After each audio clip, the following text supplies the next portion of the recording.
नमस्कार दोस्तों, स्वागत है आपका हमारे channel target for IAS and MPSC with के। आज है 20 दिसंबर 2022 और हम लोग डिस्कस करने वाले हैं आज का मध्य प्रदेश का करंट अफेयर। जैसा कि आप सभी को मालूम है, अभी हाल ही में मुख्यमंत्री शिवराज सिंह चौहान जी द्वारा सरपंचों का जो वेतन था उसे दुगना कर दिया गया था, आप सभी को मालूम है। और इसी क्रम को आगे बढ़ाते हुए अब जो नगरीय निकाय के जो जनप्रतिनिधि होते हैं, जिसके अंतर्गत आपके महापौर, अध्यक्ष, उपाध्यक्ष एवं पार्षद शामिल होते हैं, इन सभी का वेतन दुगना करने की बात कही गई है मुख्यमंत्री शिवराज सिंह चौहान जी द्वारा। तो इसको तो आप समझ ही गए होंगे कितना गुना वेतन किया गया है। तो चलिए आगे बढ़ते हैं, इन सब का वेतन कितना था, क्या कुछ इंपॉर्टेंट फैक्ट इससे निकल कर आ सकते हैं, सभी कुछ हम आज की इस वीडियो में डिस्कस करेंगे। तो चलिए शुरू करते हैं। हमारा पहला क्वेश्चन है, नगरीय निकाय के जनप्रतिनिधियों के मानदेय और भत्ते कितने गुना की बढ़ोतरी कर दी गई है। तो मैंने शुरुआत में ही आप लोगों को बता दिया कितना गुना कर दिया है, दुगुना कर दिया गया है। जी हां दोस्तों, जितना भी है उसका दुगुना कर दिया गया है। अब आप सोचेंगे आखिरकार है कितना, तो आगे मैं आपको बताऊंगा। हर क्रम के जो नगरीय निकाय होते हैं उनका वेतन एवं भत्ते में काफी बड़ा अंतर होता है। जी हां दोस्तों, आप सभी को मालूम होना चाहिए त्रिस्तरीय नगरीय हमारे यहाँ पर व्यवस्था है। जैसे कि सबसे पहले आप देखेंगे 10 लाख से ऊपर की जनसंख्या वाले जो नगरीय क्षेत्र है वहां पर महापौर होता है। इसके साथ ही साथ इसमें एक अध्यक्ष का पद भी होता है और एक उपाध्यक्ष का पद भी होता है, और पार्षद तो हर जगह अवेलेबल होता है।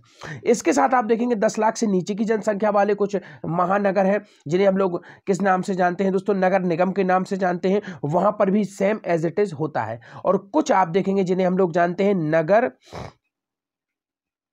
पालिका।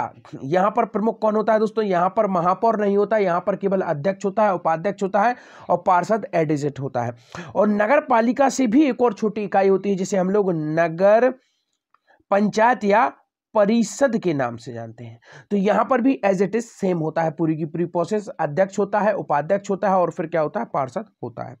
तो इसमें आपको समझना है दोस्तों कि हर जो कैटेगरीज है, कैटेगरी वाइज डिवाइड किया गया है और हर कैटेगरी का जो वेतन एवं भत्ते हैं वह अलग अलग होते हैं दोस्तों। आगे मैं आपको बताऊंगा क्या कुछ है, परंतु हर कैटेगरी का व्यक्ति है उसका जो भी वेतन रहा, जैसे सपोज मानिए अभी किसी व्यक्ति को 100 रुपए वेतन मिलता था तो उसका दुगुना कर दिया, अर्थात उसको 200 रुपए वेतन दिया जाएगा। तो चलिए आगे बढ़ते हैं, देखते हैं नेक्स्ट क्वेश्चन। हर शहर को कचरा मुक्त बनाने के लिए कितने साल में 4900 करोड़ रुपए खर्च किए जाएंगे। काफी बड़ा यह अमाउंट है। आपका ऑप्शन नंबर 1 है 1 साल में, 5 साल में, 4 साल में या फिर 6 साल में।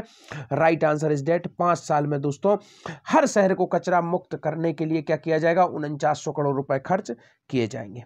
आगे बढ़ते हैं, मुख्यमंत्री अधोसंरचना विकास योजना से सभी शहरों में होंगे कितने हजार करोड़ रुपए के कार्य। आपका ऑप्शन नंबर 1 है 5000 करोड़, 6000 करोड़, 1000 करोड़ या फिर 2000 करोड़। इसका राइट आंसर है आपका ऑप्शन नंबर 1 है 5000 करोड़। जी हाँ दोस्तों, मुख्यमंत्री अधोसंरचना योजना है जिसके अंतर्गत राज्य के जो नगरीय निकाय और नगरीय क्षेत्र है उनमें क्या किया जा रहा है, अधोसंरचना का विकास किया जा रहा है। अधोसंरचना से यहाँ पर तात्पर्य है इंफ्रास्ट्रक्चर, जैसे कि नल के माध्यम से जल का उपलब्ध कराया जाना, रोडों का नवीनीकरण किया जाना, सीवरेज की व्यवस्था किया जाना, यह सभी कुछ अधोसंरचना के अंतर्गत आते हैं। स्पेशली इसे कहा जाता है इंफ्रास्ट्रक्चर, जिसे कि डेवलप करने की कोशिश की जा रही है और 5000 करोड़ रुपए इसके अंतर्गत खर्च किए जाएंगे। देखते हैं नेक्स्ट क्वेश्चन, नगरीय निकायों के स्वयं के भवन निर्माण के लिए कितने करोड़ रुपए दिए जाएंगे। अर्थात प्रत्येक जो नगरीय निकाय है उसका स्वयं का भवन, जहां पर अगर उसका भवन नहीं है तो उसे बनाए जाने के लिए कितने करोड़ रुपए का योगदान दिया जाएगा। आपका ऑप्शन नंबर 1 है 1 करोड़ रुपए, 2 करोड़ रुपए, 3 करोड़ रुपए या फिर 4 करोड़ रुपए। इसका राइट आंसर है आपका ऑप्शन नंबर 1, 1 करोड़ रुपए का दान दिया जाएगा। किसके द्वारा, गवर्नमेंट द्वारा दिया जाएगा और यह मनी जिसका कितना है 1 करोड़ रुपए यह प्रदान किया जाएगा नगरीय निकायों के स्वयं के भवन निर्माण के लिए। तो अब हम लोग यहाँ पर डीपली तरीके से एक पॉइंट को आपको यहाँ पर बता देना चाहूंगा, काफी अधिक इंपॉर्टेंट यह फैक्ट है, सभी कुछ इंपॉर्टेंट है। इस लेक्चर की पीडीएफ आपको टेलीग्राम चैनल पर मिल जाएगी, जिसके लिंक डिस्क्रिप्शन में को join my Telegram channel, there I will provide you PDF is the free of cost, you don't need to pay any types of fees for this PDF. तो चलिए फटाफट देख लेते हैं, नगरीय निकायों के जनप्रतिनिधियों के मानदेय और भत्ते होंगे दुगुना, मुख्यमंत्री शिवराज सिंह चौहान ने कहा यह बात। हर शहर को कचरा मुक्त बनाने के लिए 5 साल में 4900 करोड़ रुपए खर्च किए जाएंगे। तो इस फैक्ट को भी याद रखना है। मुख्यमंत्री अधोसंरचना विकास योजना से सभी शहरों में क्या होगा, 5000 करोड़ रुपए के कार्य किए जाएंगे और 14 नगरीय जो नगरों में आकाशीय मार्ग के लिए बनेंगे रोपवे। आप सभी को मालूम है रोपवे बनाए जाएंगे। और 31 दिसंबर 2020 की स्थिति में जो गरीब जहां रहा है वहीं का उसे क्या दे दिया जाएगा, पट्टा दे दिया जाएगा, अर्थात उसे भूमि अधिकार दे दिया जाएगा। इसके आगे बढ़ते हैं, देखते हैं नेक्स्ट न्यूज। नगरीय निकायों के स्वयं के भवन निर्माण के लिए दिए जाएंगे 1-1 करोड़ रुपए, जो कि मैं बता चुका हूं। मुख्य नगर पालिका अधिकारियों के रिक्त पदों पर शीघ्र भर्ती की जाएगी। नवगठित नगरीय निकायों को व्यवस्थाओं के लिए दिए जाएंगे 80-80 हजार रुपए। स्वच्छता और राजस्व वसूली में उत्कृष्ट कार्य करने वाले नगरीय निकायों को पुरस्कृत भी किया गया यहाँ पर। और मुख्यमंत्री ने नवनिर्वाचित जनप्रतिनिधियों को कार्यशाला में दिए जन कल्याण और विकास के टिप्स। तो अब आगे बढ़ते हैं, देखते हैं और क्या इंपॉर्टेंट किया गया है, क्या कुछ कैटेगरीज होती हैं जो मैंने शुरू में बताई थी, और कितना कितना वेतन किस कैटेगरी में था और कितना कितना उसमें इंक्रीमेंट किया गया है। तो देखते हैं।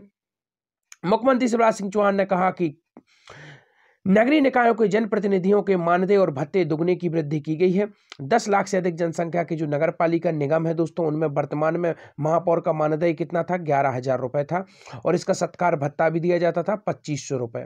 अब यह क्या कर दिया गया है, दुगना कर दिया गया। तो आप अनुमान लगा सकते हैं, 11,000 था तो अब सीधा सीधा 22,000 और 2,500 का यह जोड़ लीजिए तो ये सीधा सीधा बढ़ जाएगा। अध्यक्ष को मानदेय 9,000 था दोस्तों, जो कि बढ़ जाएगा, आप समझ सकते हैं, और सत्कार भत्ता कितना था, 1,400 रुपए, जो भी दुगना हो जाएगा।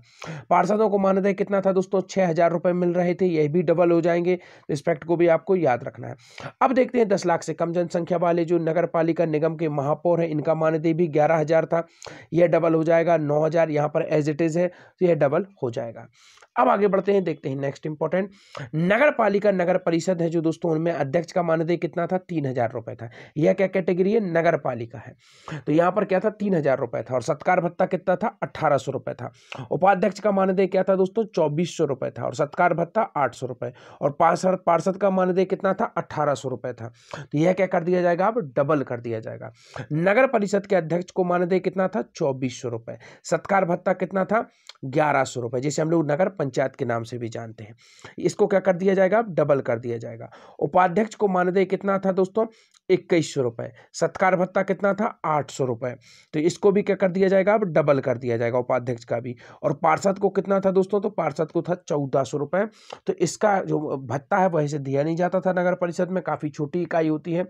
यहाँ पर क्या कर दिया जाएगा, डबल कर दिया जाएगा। लगभग आप अनुमान लगा सकते हैं आपका 3,000 के आसपास यह बन जाएगा। तो इन सभी के मानदेय और भत्तों को क्या कर दिया गया, दुगनी की वृद्धि कर दी गई है। तो आज के आपके क्वेश्चन क्या है, वन विभाग लघु वन उपज सहकारी संघ द्वारा कब से वन मेले का आयोजन किया जा रहा है, और नेक्स्ट क्वेश्चन है आपका, अंतरराष्ट्रीय वन मेले का आयोजन किस शहर में किया जाएगा। Thank you so much watching this video.